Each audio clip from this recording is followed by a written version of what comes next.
তেল আবিবের রাত গভীর, আকাশে চাঁদের আলো ম্লান, যেন কোনো অশনি সংকেতের পূর্বাভাস। হঠাৎ দূর থেকে ভেসে এলো একটা গভীর গর্জন। ইসরায়েলের প্রধানমন্ত্রী বেঞ্জামিন নেতানিয়াহুর বাসভবনে আলো জ্বলে উঠল। তার চোখে ঘুম নেই, কেবল ভয় আর উৎকণ্ঠা। গত দুইবার যখন ইরানের মাটি থেকে ইসরায়েলের সরাসরি হামলা এসেছিল, তখন তার আত্মা যেন শরীর ছেড়ে পালিয়েছিল। সেই ভয় আজও তাড়া করে ফিরছে। ইরান একটি নাম, যা অত্যাধুনিক প্রযুক্তি আর যুক্তরাষ্ট্রের সমর্থন থাকা সত্ত্বেও ইসরায়েলের হৃৎপিণ্ডে কাঁপন ধরায়। এই গল্প শুধু যুদ্ধের নয়, একটি আহত বাঘের জেগে ওঠার অপেক্ষার কাহিনী, যে শৃঙ্খল ছিঁড়ে শত্রুর ঘাড় মটকাতে প্রস্তুত। গত 2 মাসে ইরান নীরবে একটি সামরিক মহড়া চালিয়েছে। এ শুধু স্থল বা আকাশপথের খেলা নয়, জলপথেও ইসরায়েলকে চেকমেট দেওয়ার পরিকল্পনা তাদের। ইরানের বিপ্লবী গার্ডের সেনারা দিন-রাত প্রশিক্ষণ নিচ্ছে। তেহরানের সামরিক ঘাঁটিগুলোতে ক্ষেপণাস্ত্রের মজুদ বাড়ছে। একসময় মধ্যপ্রাচ্যের সুপার পাওয়ার ছিল এই ইরান। আজ সেই ধার নেই ঠিকই, কিন্তু তাদের হুঙ্কার এখনও বিশ্বকে কাঁপায়। গত বছর ইসরায়েলে 2টি সরাসরি হামলা ছিল নমুনা মাত্র। আসল খেলা এখনও বাকি। ইরানের সর্বোচ্চ নেতা আয়াতুল্লাহ আলী খামেনি বলেছেন, আমরা কখনো সংঘাত শুরু করি না, কিন্তু কেউ আমাদের উপর আঘাত করলে তাদের শক্ত জবাব দেওয়া হবে। ইসরায়েলের জন্য এই হুমকি নতুন নয়, কিন্তু এবার ইরানের সুর অন্যরকম। তারা শুধু প্রতিরোধ নয়, প্রতিশোধের জন্য প্রস্তুত। লেবানন, সিরিয়া আর গাজায় ইসরায়েলের আগ্রাসনের জবাবে ইরান তাদের মিত্রদের সঙ্গে একটি অদৃশ্য জাল বুনছে। ইয়েমেনের হুতি বিদ্রোহীরা ইতোমধ্যে ইসরায়েলে ক্ষেপণাস্ত্র ছুড়ছে। এই হামলার পেছনে ইরানের সমর্থন আছে বলে দাবি যুক্তরাষ্ট্রের। মার্কিন প্রেসিডেন্ট ডোনাল্ড ট্রাম্প এই খেলায় নতুন মোড় এনেছেন। তিনি সরাসরি তেহরানে হামলার সাহস না পেলেও ইয়েমেনে বোমা ফেলছেন, কিন্তু সেখানেও ব্যর্থতা। হুতিদের ছোড়া ক্ষেপণাস্ত্রে আমেরিকান বিমান বাহিনী, রণতরী ইউএসএস ট্রুম্যান ক্ষতিগ্রস্ত হয়েছে। ট্রাম্প ক্ষিপ্ত।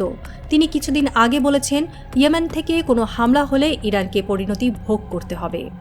এমন স্পষ্ট হুমকি এর আগে কোনো মার্কিন প্রেসিডেন্ট দেয়নি। ট্রাম্পের এই হুঙ্কারের পেছনেই রয়েছে ইসরায়েলের চাপ।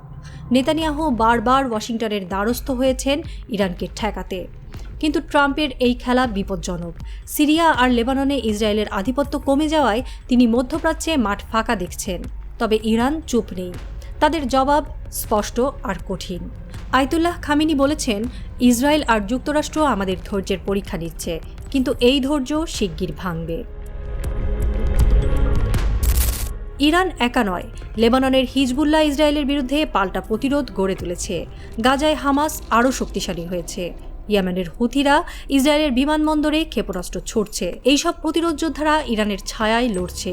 লেবাননের একজন যোদ্ধা হাসান আলী বললেন, ইরান আমাদের শক্তি, তারা না থাকলে ইসরায়েল আমাদের মুছে দিত।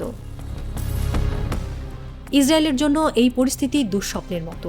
গত 2 বারের হামলায় ইরান তাদের আয়রন ডোম প্রতিরক্ষা ব্যবস্থার ফাঁক খুঁজে পেয়েছে। এবার যদি পূর্ণাঙ্গ হামলা হয়, তবে ইসরায়েলের সেই ভার সইবার ক্ষমতা থাকবে না বলে বিশ্লেষকরা মনে করছেন। নেতানিয়াহুর দিনগুলো এখন বাংকারে কাটছে। তার গোয়েন্দা দপ্তরে কাটাছেঁড়া চলছে ইরান কখন কিভাবে হামলা চালাবে। তেল আবিবের রাস্তায় একজন বাসিন্দা রিনা শিমন বললেন, আমরা শান্তিতে ঘুমোতে পারি না। ইরানের নাম শুনলেই গায়ে কাটা দেয়।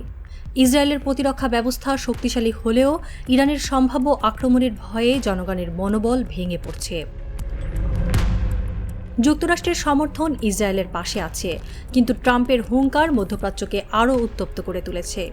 ইরান যদি এবার জেগে ওঠে, তবে শুধু ইসরায়েল নয়, আমেরিকাকেও জবাব দিতে হবে। ইরানের একজন সেনা কর্মকর্তা বললেন, আমরা প্রস্তুত। ইসরায়েল আর আমেরিকা আমাদের শক্তি দেখবে। ইরান এখন আহত বাঘের মতো। আমেরিকার চাপে তার অর্থনীতিতে চাপ বেড়েছে, কিন্তু এই আঘাতই তাদের আরও ভয়ঙ্কর করে তুলেছে। তেহরানের রাস্তায় একজন যুবক আলী রেজা বললেন, আমরা শান্তি চাই, কিন্তু ইসরায়েল যদি আমাদের উপর আঘাত করে আমরা চুপ থাকব না। ইরানের জনগণও জেগে উঠছে।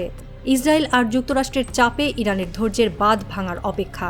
এবার সেই শৃঙ্খল ছিঁড়ে গেলে মধ্যপ্রাচ্যের মানচিত্র বদলে যেতে পারে। নেতানিয়াহু জানান, এই হামলার ভার তিনি সইতে পারবেন না। ট্রাম্প জানেন, তাদের হুঙ্কারের দাম চোকাতে হবে। তেহরানের রাত নিঝুম। দূরে পাহাড়ের ছায়া, হঠাৎ একটা বিমানের শব্দ ভেসে এলো। এটা কি ইরানের ক্ষেপণাস্ত্রের চূড়ান্ত প্রস্তুতি, নাকি ইসরায়েলের পাল্টা হামলার পদধ্বনি? কেউ জানে না, কিন্তু একটা কথা স্পষ্ট, ইরান জেগে উঠেছে।